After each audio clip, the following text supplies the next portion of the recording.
بسم اللہ الرحمن الرحیم۔ السلام علیکم ورحمۃ اللہ وبرکاتہ۔ آج ہم بیان کریں گے حضرت ادریس علیہ السلام کے فضائل و مناقب۔ حضرت سلمہ رضی اللہ عنہا سے روایت ہے کہ حضور نبی اکرم صلی اللہ علیہ وآلہ وسلم نے فرمایا، بے شک حضرت ادریس علیہ السلام ملک الموت حضرت اسرائیل علیہ السلام کے دوست تھے۔ پس انہوں نے اسرائیل علیہ السلام سے کہا کہ وہ انہیں جنت اور دوزخ کی سیر کرائیں۔ سو ملک الموت حضرت ادریس علیہ السلام کو لے کر بلند ہوئے اور انہیں دوزخ دکھائی۔ وہ اس سے خوفزدہ ہو گئے اور قریب تھا کہ وہ بے ہوش ہو جاتے کہ ملک الموت نے انہیں اپنے پروں کی لپیٹ میں لے لیا۔ ملک الموت نے کہا، کیا آپ نے اسے دیکھا نہیں ہے؟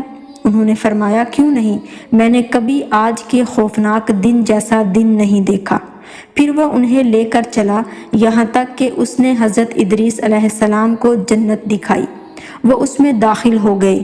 پھر ملک الموت نے کہا، اب آگے چلیں، آپ نے اسے دیکھ لیا ہے۔ انہوں نے فرمایا، کہاں جانا ہے؟ ملک الموت نے کہا، جہاں آپ تھے، یعنی واپس دنیا میں۔ حضرت ادریس علیہ السلام نے کہا، نہیں، خدا کی قسم، میں اس میں داخل ہونے کے بعد اس سے کبھی نہیں نکلوں گا۔ تو ملک الموت سے اللہ تعالیٰ کی طرف سے کہا گیا، کیا تو نے انہیں اس جنت میں داخل نہیں کیا؟ اور یہ ایسی چیز ہے کہ جو اس میں ایک بار داخل ہو جاتا ہے پھر وہ وہاں سے نہیں نکلتا۔ آج کی ویڈیو میں اتنا ہی، دوبارہ ملتے ہیں ایک نئے موضوع کے ساتھ، تب تک کے لیے اجازت دیجیے، اللہ حافظ۔